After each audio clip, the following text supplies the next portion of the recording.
నమస్తే, welcome to Telugu రాజ్యం. ఇవాళ మనతో పాటు మాజీ రాజ్యసభ సభ్యులు అలాగే AICC official spokesperson doctor Tulasi Reddy garu ఉన్నారు. సార్ నమస్తే అండి. నమస్తే. నమస్తే సార్, మనం చర్చించుకుపోయే అంశం ఏమిటంటే తిరుపతి గోశాలకు సంబంధించి చాలా వైరల్ అవుతున్నటువంటి వార్త. ప్రస్తుతానికి ఉన్నటువంటి పరిస్థితుల్లో గోశాలకు సంబంధించి ఎవరికి తోచినట్టుగా వారు స్పందిస్తూ ఉన్నారు. వారి వారి సోషల్ మీడియా ఖాతాల్లో పార్టీలు కావచ్చు, అధికారంలో ఉన్న కూటమి ప్రభుత్వం కావచ్చు. ఇప్పుడు ఆల్రెడీ జరుగుతున్న ఇష్యూ చూస్తుంటే ఓవరాల్గా గోశాలకు సంబంధించి ఇష్యూలో ఏం చెప్తారు సార్? ఇక్కడ దొందే అంటే అటు వైకాపా ఇటు టీడీపీ కూటమి పార్టీలు దొందే అనే విధంగా వ్యవహరిస్తా ఉన్నాయి.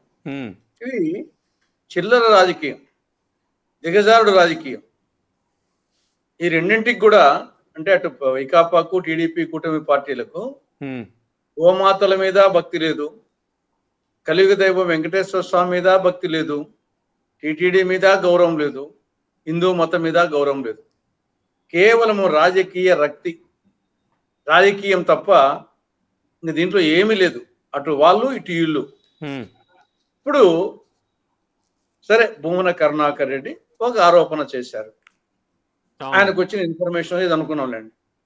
అక్కడ టీటీడీ గోశాలకు సంబంధించి గత 3 నెలల్లో 100 గోమాతలు చనిపోయినాయి. అవునండి. ఆయన చెప్పిన కారణము సంఖ్య వచ్చేసి 100 చెప్పారు గత 3 నెలలు. దానికి కారణాలు అక్కడ న్యూట్రిషన్ సక్రమంగా లేక గోవులకు, రెండవది వైద్య సదుపాయాలు సక్రమంగా లేక, అధికారుల నిర్లక్ష్యంతో ఈ విధంగా జరిగాయని చెప్పేసి ఆయన ఒక ఆరోపణ చేశారు. దానికి ప్రభుత్వంలో ఉండేవాళ్ళు, అధికారంలో ఉండేవాళ్ళు, దానికి బాధ్యులైన వాళ్ళు దానికి కరెక్ట్ సమాధానం చెప్పాలి. ఇది 100 కాదు, ఇన్నెనో, దానికి కారణాలు ఇవి కాదు, అవి సహజ మరణాలను, న్యాచురల్గా జాతస్యకి మరణం ధ్రువం అన్నట్టు పుట్టిన ప్రతి ప్రాణి గిట్టక తప్పదు. ఆ నేపథ్యంలో మనుషులు కానీ, జంతువులు కానీ, ఏమైనా కానీ ఆ నేపథ్యంలో సహజ మరణాలు ఉంటాయి కొన్ని. అవునండి. తర్వాత కొన్ని సీరియస్ జబ్బులు చికిత్స చేసి కూడా, మానవుడు దేవుడేం కాదు, చికిత్స చేసి కూడా కొన్ని చనిపోవచ్చు.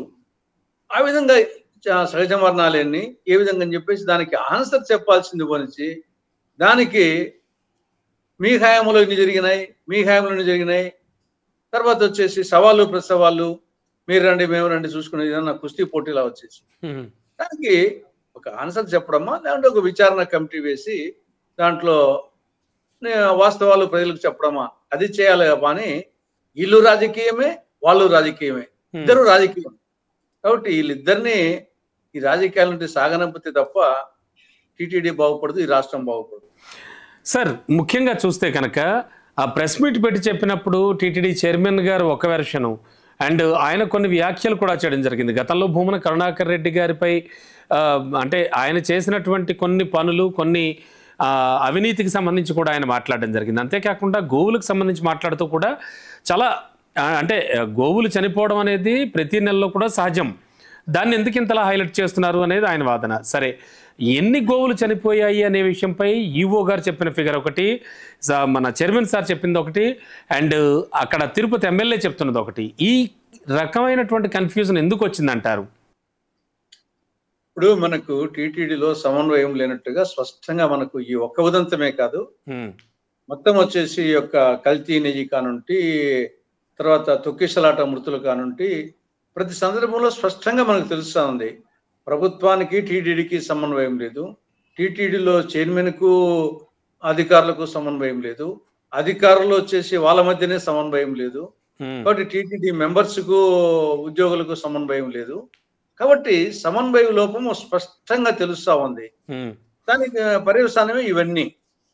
ఇప్పుడు సరే, భువన కరుణాకర్ రెడ్డి 100 చెప్పినారు, వీళ్ళు 64 చెప్తున్నారు, ఇంకొక గోనంబడి చెప్తున్నారు. సంథింగ్ గోవులు చనిపోయింది వాస్తవం, సంఖ్య కాడ కొంత తేడా ఉండొచ్చు.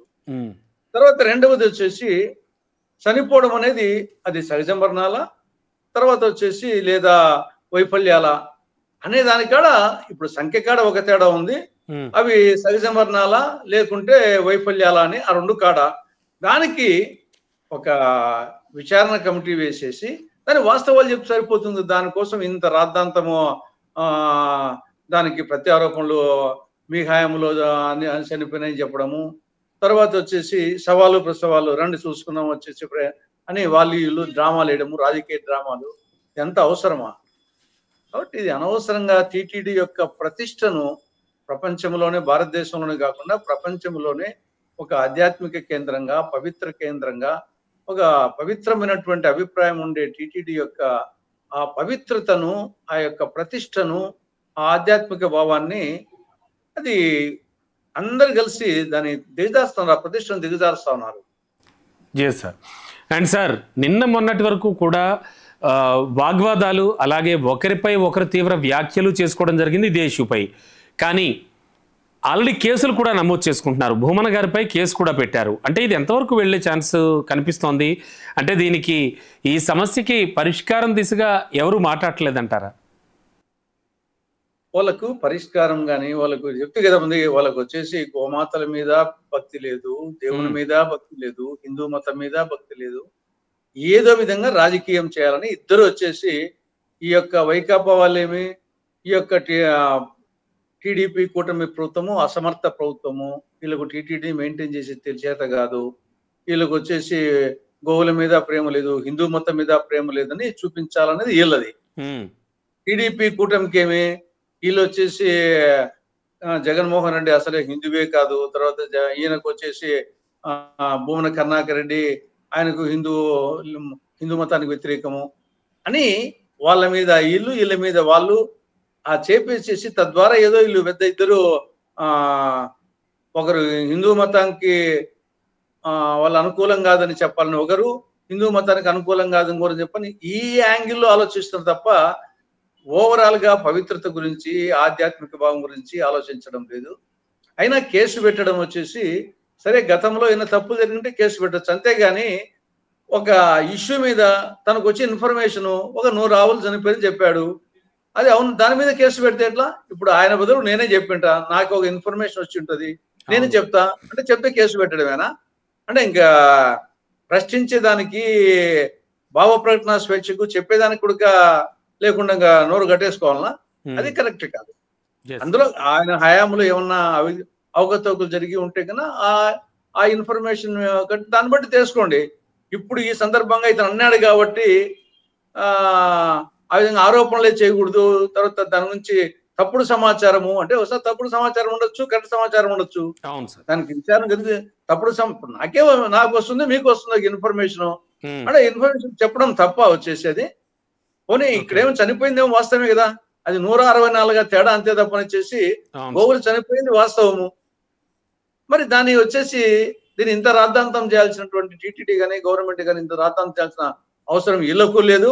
వాళ్ళు వచ్చేసి దాన్ని నేను చెప్పినాను విచారణ జరిపించండి అని చెప్పేసి దానికి వీళ్ళు రండి అని సవాలు చేయడము, వాళ్ళు వచ్చేసి ప్రసవాలు ఆడ పండుకోవడము, రాజకీయ డ్రామాలు అవన్నీ వచ్చేసి ఇది ఏమాత్రం కరెక్ట్ కాదు సార్. అండ్ గతంలో జరిగినటువంటి తొక్కిసలాటకు సంబంధించి కూడా మనం చూసాం, ఆ తర్వాత జరిగిన పరిణామాలు కూడా గమనించాం. ఈ తొక్కిసలాటకు సంబంధించినప్పుడు బాధ్యుణ్ణి చేస్తూ కూడా అక్కడ ఉన్న ఇన్ఛార్జిని ఆల్రెడీ ట్రాన్స్ఫర్ చేశారు, ఐ థింక్ డిస్మిస్ చేశారు, అంటే ఆయనపై చర్యలు తీసుకున్నారు.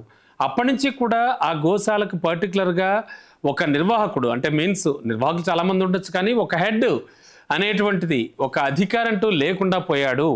దీనికి సంబంధించి గోవుల మరణ మృదంగానికి సంబంధించి కూడా ఇటువంటివన్నీ కూడా బాగా కుదిరాయి అనేటువంటి వార్తలు కూడా వినవస్తున్నాయి. అంటే నెటిజన్లు కానీ బయట ప్రజలు కానీ చెప్తూ ఉన్నారు.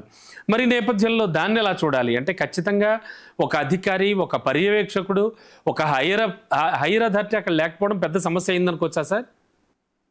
డెఫినెట్గా ఇప్పుడు ప్రధానంగా టీటీడీకి సంబంధించి ఒకటి విజిలెన్స్, అవునండి, రెండవది వచ్చేసి గోశాల, రెండు చాలా డ్రింకింగ్ వాటర్, ఇవన్నీ చాలా ప్రముఖమైనటువంటి ఇష్యూస్.